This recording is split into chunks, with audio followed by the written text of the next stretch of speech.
Welcome back to another video. Today we don't really have a set topic, but we are talking about shooting deer.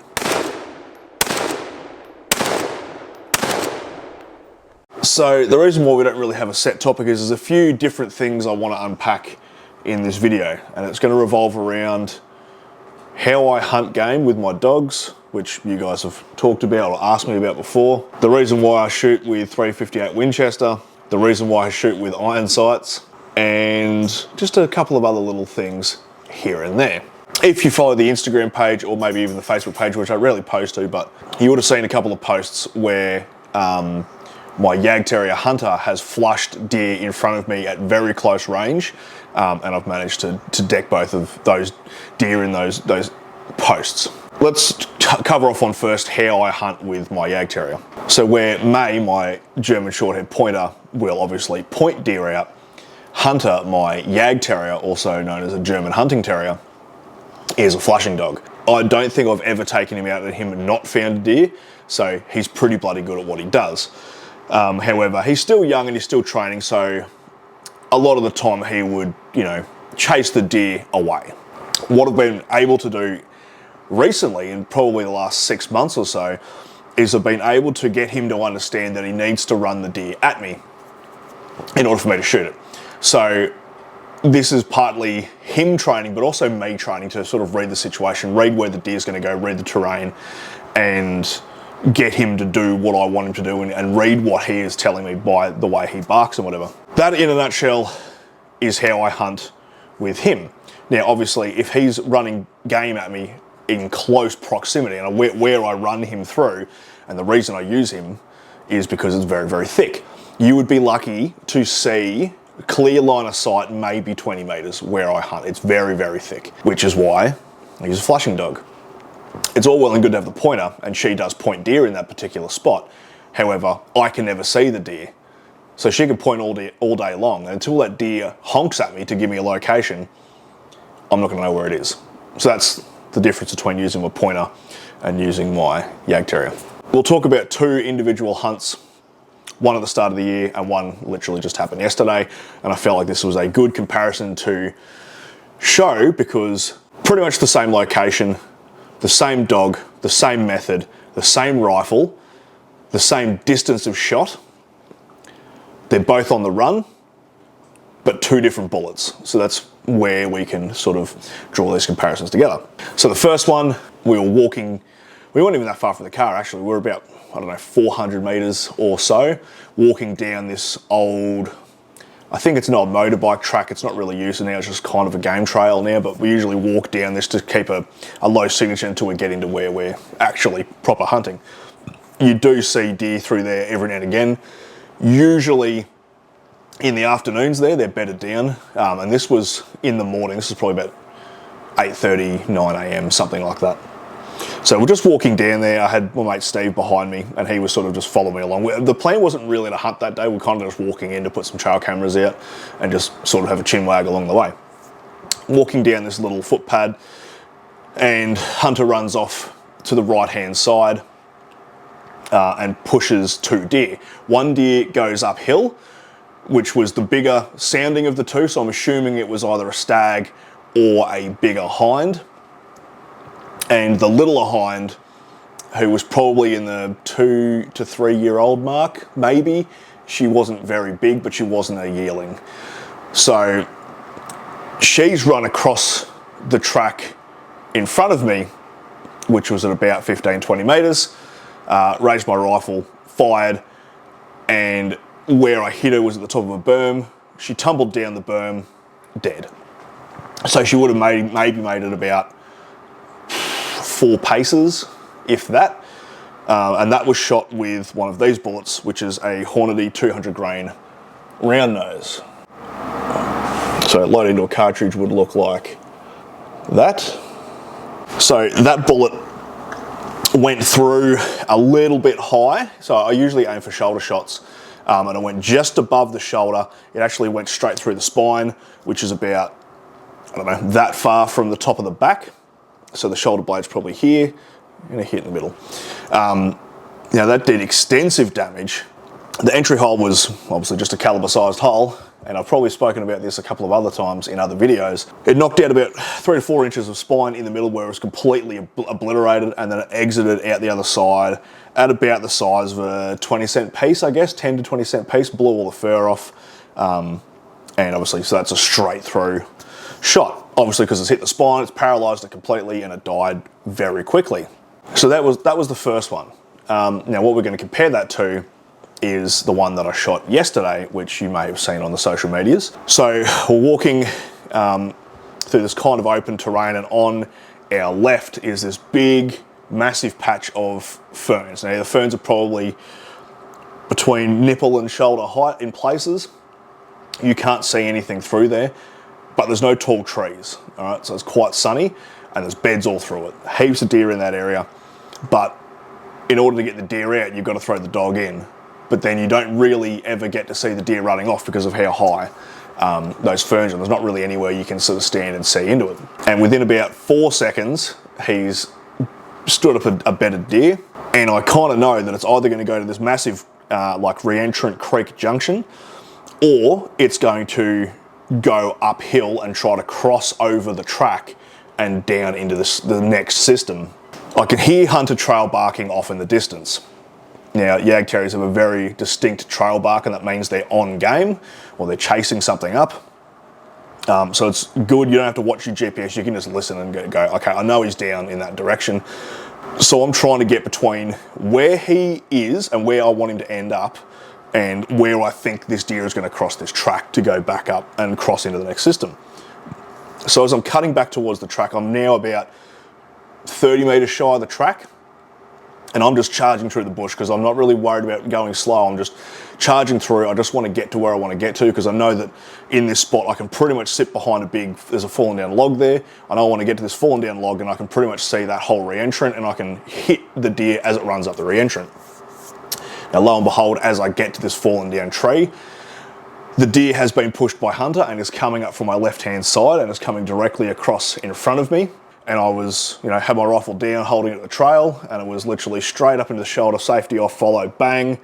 And as I shot, it was just before it hit, there was a tree in the way. So this deer is coming across, bang, and then it's disappeared behind the tree. Reloaded, and I'm waiting on the other side for it to continue running, and there's an open spot there where I can put another shot in. Still no movement, so I pick up my empty cart case, put that in my pocket, walk around the tree, and there is this hind lying dead on the ground. Now, that shot was, once again, about 15, 20 metres. Get up there, the shot is through both shoulders, so in one shoulder, out the other, and when she's hit the ground, she's literally taken like one more step, and then her front legs are folded from underneath her, and her front legs were tucked underneath, head first. She gave like the little, nerves have kicked in, sort of weird kick, and rolled onto her side. So that's the two deer, and that's the two different things that have happened with using a flushing dog. Let's break the differences between these two down. The first thing I want to talk about is the use of optics. So the first one I shot, I had a 3 to 9 on, had it on 3 power. When I went to shoot that, it was ridiculously hard because very thick terrain. I've now mounted a scoped weapon. I've got to find my sight, find my reticle, find the animal. 3 power at about 15 metres, you're pretty much filling the scope with just fur. So that's why on that rifle anyway, I've got open sights and I've got a scope, so I can, and it's quick detach, returns to 0, all that sort of good stuff, so I can go from scope, no dramas. Now after that one, I sort of went, if I'm going to be using the dog in this way, in this particular place where it's thick, I probably want to just use the iron sights, because I'm pretty accurate with those out to about 100. I can't even see 100 where I hunt there, so if I can see it, I can kill it with the iron sights. When I shot the second one with just the iron sights, I found it so much easier just to have, peripheral vision. I know where it is, I'm coming up, I mount, and then I close my left eye, line the sights up, and bang, and that all happened in a split second. Optics versus irons. Iron sights all day, every day for that type of hunting where it's real close and you're going to have running game. I would consider a red dot, but a red dot, obviously, you need batteries and they can fuck up, and there are things that can go wrong with a red dot, but that's what they're designed for in the hunting world, is that type of shooting. So you can use red dot if you really want. I'm gonna stick with the irons for now. It's taking me back to my roots of hunting, where I never really hunted with an optic for like the first, I don't know, 10 or so years that I was hunting. Then I went to optics, and now I'm kind of going back to irons, except for when I'm trying to do the longer range stuff. It's a 196 grain monolithic bullet, and that's what it looks like in a cartridge. These are supposed to open pretty damn well. However, when I look at the exit wound, and I'm going to throw up a photo now, it looks like the bullet has tumbled, not opened, and actually come out sideways. Would have been interesting to find that bullet, but obviously that's a straight through shot out the other side, and I'm never going to find that bullet again. But I did find that interesting. So I wouldn't mind actually recovering one of these bullets out of an animal one day, but so far everything I've shot straight through and out the other side I have not been able to recover, which isn't a bad thing, because double exits, or entry exit, double holes, obviously makes it easy to blood track, because there's more blood hitting the ground, and that's kind of one of the reasons why I go mono. And I went mono because I can bang straight through shoulder blades very, very well. And the reason I aim for the shoulder is I don't want it to run too far, in the case that it hasn't killed it almost immediately on hitting it. At least I know if I shoulder shoot it, it's going to go fine. Comparing the 200 grain round nose and the 196 grain monolithic, which one do I think's better?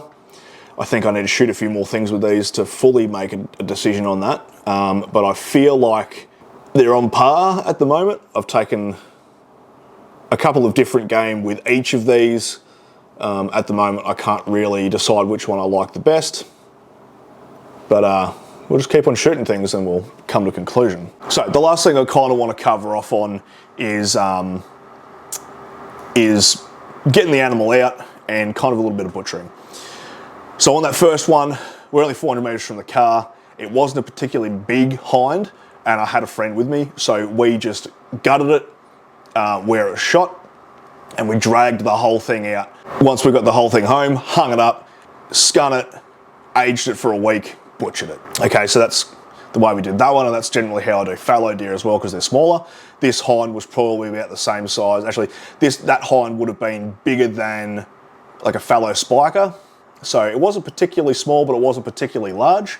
Now, the hind that I shot yesterday was old and massive. And I was by myself, and I was about 3.5, 4 kilometers from the car-ish. That's up and down hills and all sorts of shit. I decided with that one to just field dress it, so I cut out the back straps and cut off all the legs.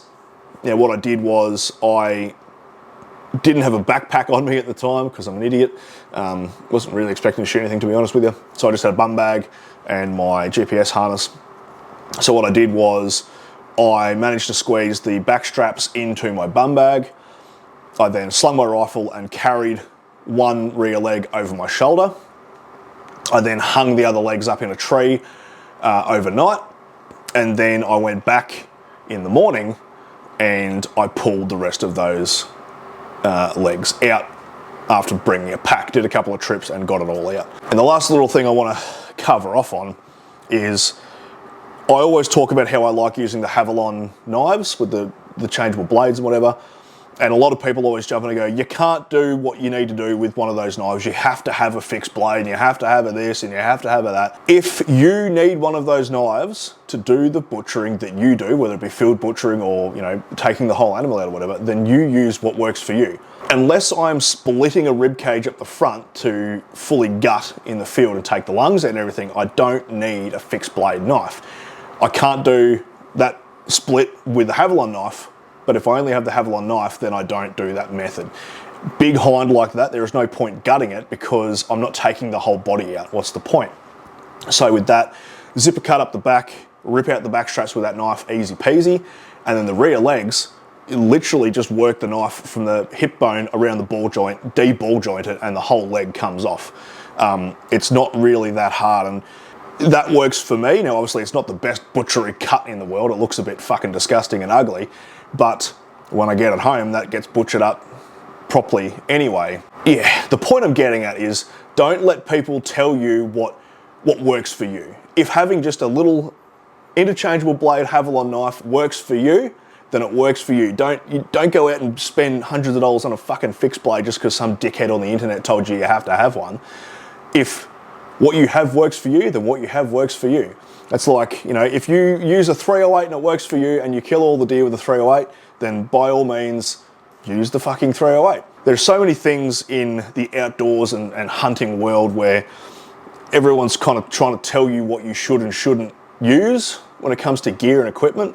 And what I'm saying is test it out, see if it works for you. You're not going to know until you personally test it. You can listen to a million fucking reviews on Facebook and Instagram and YouTube and listen to dickheads like me crap on, or you can just go and test it yourself. We've covered off on a lot of things in that video. Not really a coherent video, is it? It's a bit of a ramble. I hope you got something out of that. If you've got any questions, leave them in the comments below. I'll try to make the next video a little bit more coherent. I'll catch you next time, and hooroo.